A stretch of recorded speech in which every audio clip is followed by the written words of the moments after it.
दोस्तों, आज हम बात करेंगे एक ऐसे जापानीज योकाई की जो इंसानी इमेजिनेशन का सबसे बड़ा नाइटमेयर बन गया। उसका नाम है गशदोकुरो, एक विशाल स्केल्टन मॉन्स्टर जो रात के अंधेरे में लोगों का शिकार करता था।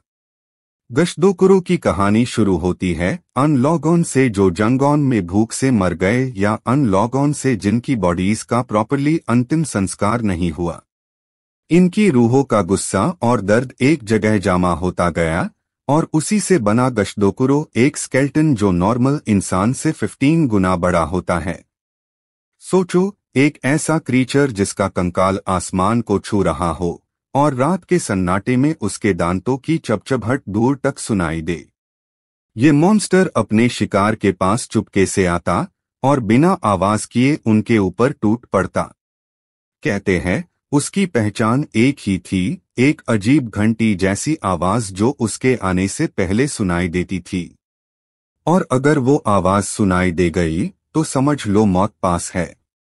लेजेंड्स कहते हैं कि गशदोकुरो अपने शिकार को पकड़कर उनका सर तोड़ देता और फिर उनका खून पीता है, क्योंकि उसके अंदर उन भूखे लोगों की आत्मा बंद है जो अपनी प्यास कभी बुझा नहीं पाई।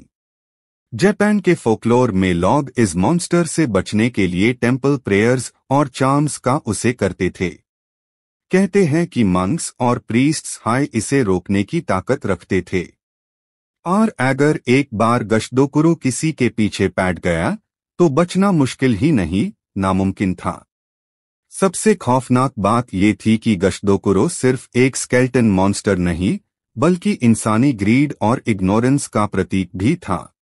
लोग कहते थे कि जब इंसान एक दूसरे को भूख और दुख में छोड़ देते हैं तो उनकी रूहों से ऐसे मॉन्स्टर्स पैदा होते हैं। आज भी जापान के कुछ इलाकों में लोग कहते हैं कि रात के सन्नाटे में अगर आपको हड्डी तोड़ने वाली चपचपाहट की आवाज आए तो समझ जाओ गशदोकुरो आसपास घूम रहा है। अगले बार जब रात के अंधेरे में आपको लगे कि कोई आपको देख रहा है तो संभल के रहना, क्योंकि शायद वो इंसान नहीं बल्कि एक जायंट स्केल्टन योकाई गशदोकुरो हो।